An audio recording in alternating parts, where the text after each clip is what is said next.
말씀의 내용들을 보시면서 같이 봉독하시겠습니다. 마가복음 9장 14절부터 29절입니다. 이에 그들이 제자들에게 와서 보니 큰 무리가 그들을 둘러싸고 서기관들이 그들과 더불어 변론하고 있더라. 온 무리가 곧 예수를 보고 매우 놀라며 달려와 문안하거늘 예수께서 물으시되 너희가 무엇을 그들과 변론하느냐?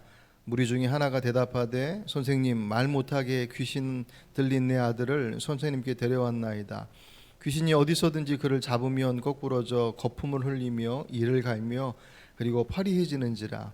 내가 선생님의 제자들에게 내쫓아달라 하였으나 그들이 능히 하지 못하더이다. 대답하여 이르시되 믿음이 없는 세대여, 내가 얼마나 너희와 함께 있으며 얼마나 너희에게 참으리요.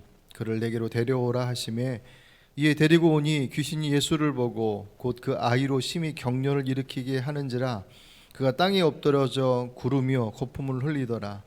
예수께서 그 아버지에게 물으시되 언제부터 이렇게 되었느냐 하시니 이르되 어릴 때부터니이다. 귀신이 그를 죽이려고 불과 물에 자주 던졌나이다. 그러나 무엇을 하실 수 있거든 우리를 불쌍히 여기사 도와주소서. 예수께서 이르시되 할 수 있거든이 무슨 말이냐?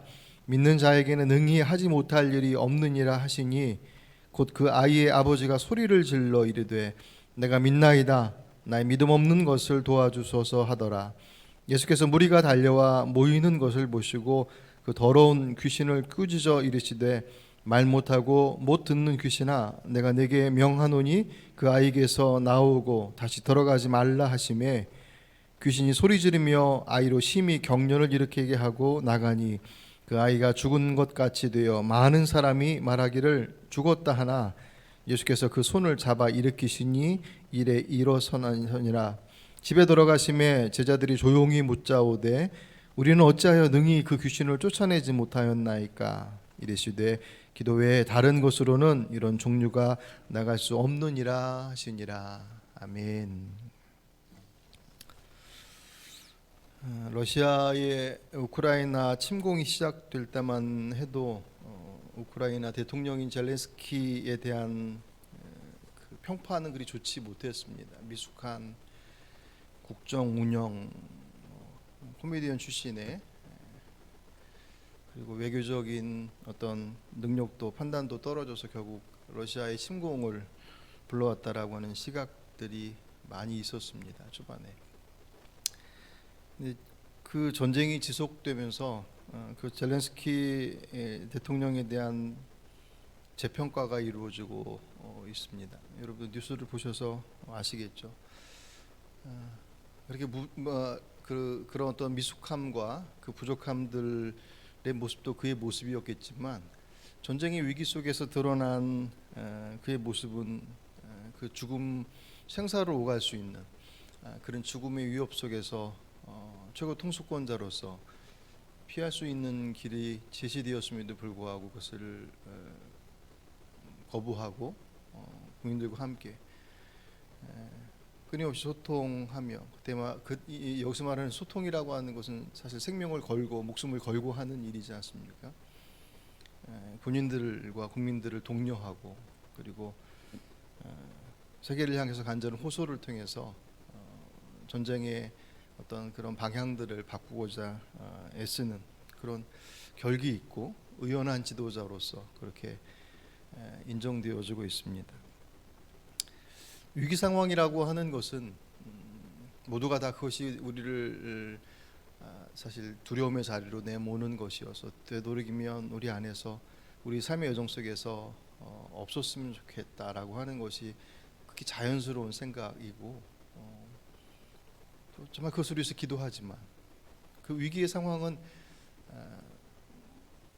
내가 실수를 해서 자초해서 오는 경우도 있지만 내 실수와 상관없이 우리 인생 가운데 한복판으로 들어오는 경우들도 사실 많이 있습니다. 그 과정을 통하여서 내가 어떤 사람인지 또 내가 가지고 있는 믿음이 어떤 믿음인지에 대한 것들을 아주 명확하게 확인할 수 있는 정말 중요한 시간이기도 합니다.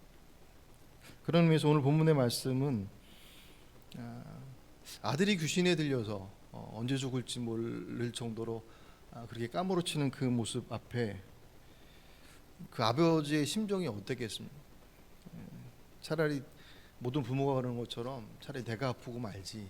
근데 그게 뭐 뜻대로 되지도 않을 뿐더러 아마 이 아버지는 백방으로 그 아들을 치료하고자 찾아다녔을 거예요. 그러다가 예수님에 대한 소식을 듣고 한 가닥의 희망을 안고 예수님을 찾아왔습니다. 그리고 중간에 그 우여곡절, 오늘 그 본문을 쭉 길게 읽었지만 그 우여곡절의 과정들을 쭉 거치고 나서 결국은 아들의 치유를 경험을 하죠. 근데 사실 더 중요한 것은 그 과정을 통해서 아마 이 아버지의 마음, 아이의 아버지는 진정한 믿음이 무엇인지에 대한 것을 알게 되었을 것이고, 아마 그에게 있어서 나중에 그 시간이 그에게 그 어떤 것보다도 중요한 시간이었음을 고백했으리라고 생각이 되었습니다. 그것은 이 아이의 아버지만이 아니라 우리들도 사실 마찬가지겠죠. 위기 가운데 우리가 어떻게 해야 할 것이냐라고 하는 그 선택의 상황 속에서 세상은 백방으로 그 길을 찾아 헤매고 돌아다니는 것처럼 믿음의 사람도 그 해결의 실마리를 찾아서 선택해야 하는데, 오늘 본문은 그 위기의 해결책들은 예수께로 오는 것으로부터 시작되었음을 분명하게 말씀하고 있습니다. 어제 단톡방에 올려드린 간증 영상 혹시 다 보셨나요? 네. 안 보신 분 있으면 보시기 바랍니다. 제가 간증 영상은 잘 안 봐요. 근데 그 이혜령 교수님은 제 책으로 예전서부터 봐와서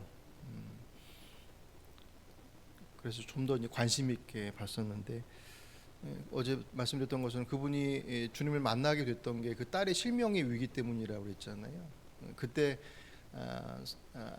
그 딸이 실명하지 않게 해달라고 하나님 앞에 기도했던 그 순간이 그의 정말 어떤 믿음으로 드린 기도의 순간이 아닌, 말 그대로 붙잡을 수 있는 정말 지푸라기와 같은 마음을 가지고 붙잡은 그 자리였었고, 나중에 딸이 그 실명에서 치유됐다는 얘기를 들었어도 자기 기도 때문에 들어주셨다라고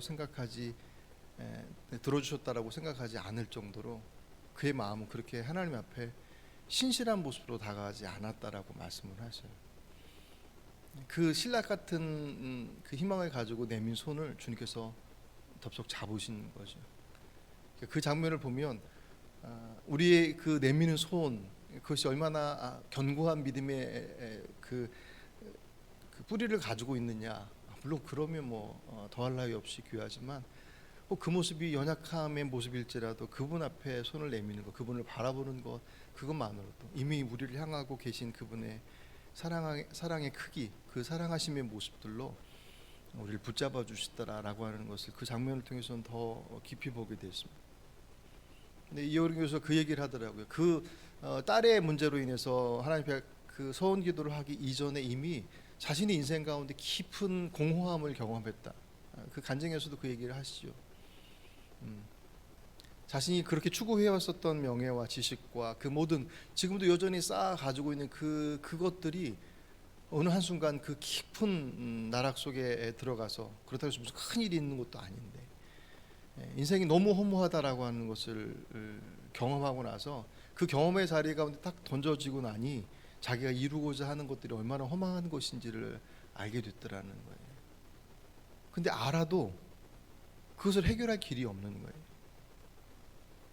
그러니까 그냥 살아오는 대로 그냥 살아가는, 그러다가 딸의 문제로 인하여서 그분께 손을 내미는, 저는 어떤 간증 내용보다 훨씬 더 하나님의 일하심이 우리 안에 실질적으로, 물론 간증의 내용은 정말 죽었다 깨어나고 뭐 온갖 이적과 기적의 내용들로서 소개되어지는 부분들도 많이 있고, 그것이 뭐 과장됐거나 거짓이라는 말이 아니라 그것들도 하나님의 일하심의 모습이겠지만, 성경을 통해서 보여지는 하나님의 모습은 훨씬 더 세밀한, 그러니까 그 이전서부터 그의 마음들을 만져주시고 이끌어 가시고 그 인도하심을 바라보지 않고 세상으로 가던 그 길들 속에서도 포기하지 않고 그의 마음을 붙잡아 주시는 내용들이 그 안에서 분명히 보여지더라고요. 오늘 우리의 삶 속에서 주님을 찾는다라고 하는 것, 세상은 주님을 모르기 때문에 백방으로 쫓아다니는 것일 수밖에 없죠. 그리고 그 길 속에서 그것이 살 길이라고 생각할 뿐이고 기대하고 또 그 마음 속에서 소원할 뿐이지 정말 그것이 답일 것이다라고는 답을 갖고 있지 못하죠. 적어도 믿음의 사람들은 그분 앞에 나가는 것이 생명의 길이다라고 하는 것을 이미 알고 있기 때문에 사실은 위기 앞에 주저할 수 없는 존재가 그리스도인들입니다. 주저할 이유가 없는, 그분 앞에 나가서 그분의 인도하심 앞에 서 있는 것이 이 땅 그 어떤 것보다도 가장 확실하고 중요하고 최우선되어야 된다라고 하는 것을 주님을 알고 있는 이들에게 있어서는 아무리 강조해도 지나치지 않죠. 말씀드렸던 것처럼 세상은 몰라서 못 가는 거죠. 예를 들어서 집안이 대대로 불교 집안이고 무속에 아주 짙은 그 영향 가운데 살았다고 한다면 인생의 문제를 만난다고 그 속에서 하나님을 찾아가겠냐 할 때 절대로 그렇게 못한단 말이죠. 그래서 주변에 있는 그리스도인들의 역할이 그래서 참 중요한 것입니다. 그들은 몰라서 못 오는데 문제는 우리가 아는데 안 가는, 그분께로부터 해결책이 시작되어진다라고 하는 그것은 오늘 본문에 나오는 그 전혀 주님에 대해서 알지 못했고 단지 그냥 아들의 문제를 해결하기 위해서 그분을 찾았던 그 막연한 기대 속에서 간절함 속에 찾았던 그의 모습들 속에서도 그 끈을 주께서 붙잡아 주시는데, 하물며 그 은혜를 알고 있는 그리스도인들이 그분을 찾는 것은 지극히 당연한 것임에도 불구하고 잘 찾지 않아요. 이유는 해봤는데 별 수 없더라라고 하는 나름의 나의 기준과 나의 생각들과 나의 판단들이죠. 그분 앞에 잘 안 나간다라고 하는 것은 뭐 예배를 빠지고 기도를 하지 않고 하는 어떤 종교적 신앙적 행위의 모습들이 부재한다라고 하는 것만 의미하지 않아요. 물론 그런 현상들도 나타나죠. 다 해봤는데 아닌 것 같아. 그 정도 선에서 나의 경험 속에 그 하나님을 가둬두고 나의 이해 속에 그분의 일하심들을 이렇게 판단하는 그 신앙이 하나님의 역사를 어떻게 경험할 수 있겠습니까? 그런 면에서 본다면 오늘 본문의 제자들의 모습들은 진짜 믿음이 뭐냐라고 하는 것에 대해서 분명히 보여져요. 그분 앞에 갔는데 그 앞에 나갔음에도 불구하고 해결책을 찾지 못하고 있다고 한다면 문제는 그분에게 있는 것이 아니라 나가고 있는 나의 모습이 어떤지에 대한 것들을 점검하는 것이 어떤 것보다도 중요하다. 그 모습이 오늘 제자들을 통해서 분명하게 보여집니다. 위기 상황은 그분 앞에 나가는 것으로부터 출발해서 진정한 믿음이 필요하다. 이때 진정한 믿음이라는 게 말씀드렸던 것처럼 어떤 고귀하고 그런 모습이냐 할 때 그것과는 다르더라는 거죠. 아들의 치유를 위해서 예수님을 찾아갔던 그 아이와 아이의 아버지가 문제에 봉착하잖아요. 예수님께서 안 계셔서 9명의 제자들에게 그럼 고쳐달라고 얘기했지만 그 제자들이 못 고치죠. 그죠? 그래서 그것이 문제가 돼서 제자들도 난감하고 아이의 아버지는 뭐 절망하고, 거기에 여러분 14절 보시면 서기관들이 그들을 둘러싸고 더불어 변론했다고 그랬습니다. 얼마나 이제 잘 걸렸다 이거죠. 그래서 그 안에서 막 갈등하고 그 난처해 있는 상황들 속에서 예수님께서 마침 오셔서 자초중을 물으시면서 제자들 향해서 꾸짖으셔요. 19절 대답하여 이르시되 믿음이 없는 세대여. 그 제자들에게 믿음이 없다라고 그들의 믿음을 꾸짖으십니다. 그리고 나서 이제 아이를 데려오라고 말씀을 하시잖아요. 그 아이가 주께로 가까이 올 때 그 아이의 몸속에 들었던 귀신이 진짜 귀신과 같이 예수님이 어떤 존재인지 알고 최후의 발악을 하며 아이를 넘어뜨릴 때 주님께서 얘 언제부터 이랬냐라고 물는 그 과정 속에서 아버지가 설명하면서 다급하게 그렇게 얘기하죠. 오늘 22절 하실 수 있으면 아이를 고쳐주십시오.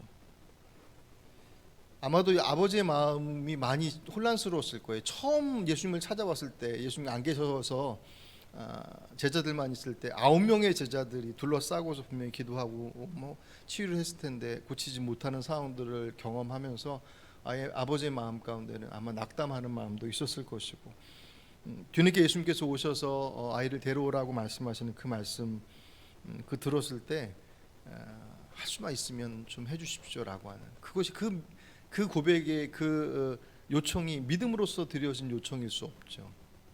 예수님께서 뭐라고 그러셔요? 오늘 23절 예수께서 이르시되 할 수 있거든이 무슨 말이냐, 믿는 자에게는 능히 하지 못할 일이 없느니라 하시니 아멘. 제일 좋아하는 말씀 중에 한 말씀이죠. 이 말씀을 아이 아버지가 들었을 때 어땠을까요? 됐다라고 생각하지 않고 이 아버지에게는 청천벽력과 같은 말씀이었어요. 막연한 기대를 가지고 가면 고쳐줄 수 있을 거라고 생각을 했는데 와서 그분의 말씀을 들으니 믿는 자에게 능치 못할 일이 없다라고 말씀하시는데 자기에게 믿음이 없다라고 하는 것을 알았기 때문에. 그래서 뭐라고 합니까? 24절에 그 아이의 아버지가 소리질러 이르되 내가 믿나이다. 나의 믿음 없는 것을 도와주소서. 다른 사본에 보시면 그냥 소리질러가 아니라 울면서 큰 소리로라고 이렇게 표현되어 있습니다. 정말 우여곡절 끝에 와서 그분께 치료받을 수 있을까라고 하는 막연한 기대를 갖고 있었는데 믿는 자에게는 능히 하지 못할 일이 없다라는 말씀이 이 아버지에게는 절망 같은 소리예요. 난 믿음이 없는 것을 자기가 잘 알기 때문에 믿음 있는 척하지 않았습니다. 여기서 내가 믿습니다라고 하는 것은 그 믿는다라고 하는 것이 정말 그 주님이 메시아이시고 하나님의 아들이심을 믿는다 그것이 아니라 믿습니다라고 말하지만 그 뒤에 뭐라고 해요? 나의 믿음 없는 것을 도와주소서. 믿고 싶습니다. 왜냐하면 내가 믿음 없는 것을 내가 알기 때문에 주님 내가 내 아이 때문에 그 아이를 고치고 싶은데 제가 믿음이 없습니다. 믿고 싶습니다.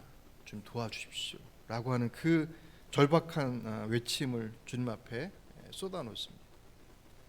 예수님께서 어떻게 반응하십니까? 아까 제자들에게 믿음 없는 것들아라고 주님께서 호통치셨는데 이 아이의 아버지는 대놓고 믿음 없습니다라고 얘기하니 주님께서 그래 안 되겠다. 넌 믿음이 없어서 안 되겠다라고 외면하시냐?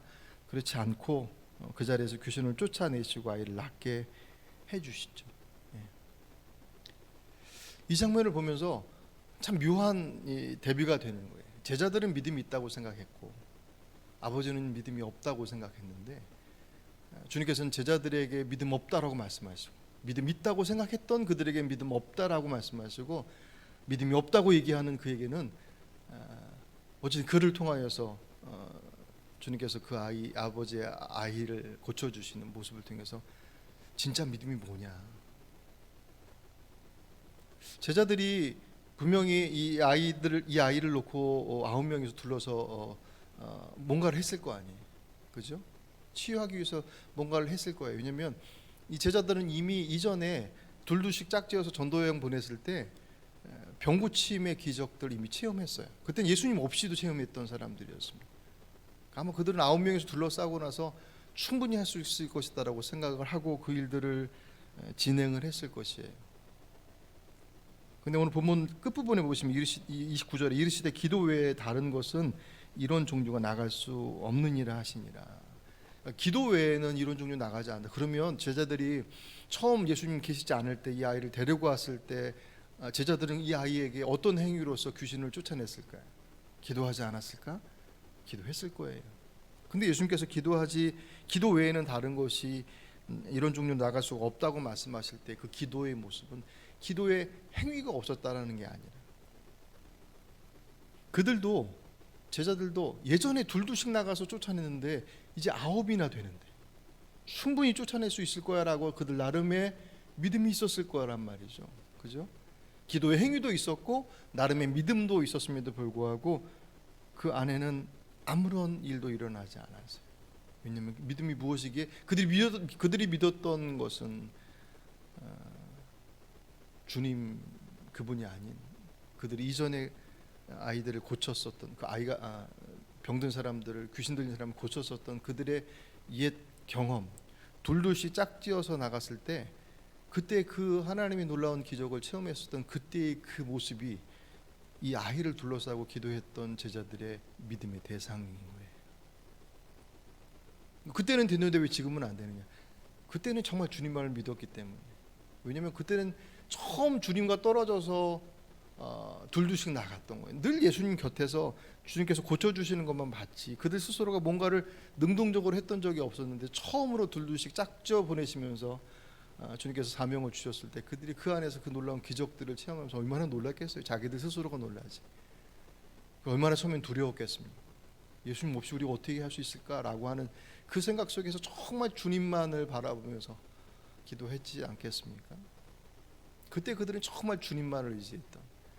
근데 그 경험들 속에 이미 이러면 나올 수 있겠구나라고 하는 그 놀라운 기적의 경험들이 이제 아이 하나를 둘러싸고 있는 9명의 제자들의 마음속에서는 주님보다는 그때의 기억들, 그때의 행위들, 그때의 모습들이 그분보다 앞서 있었던 거예요.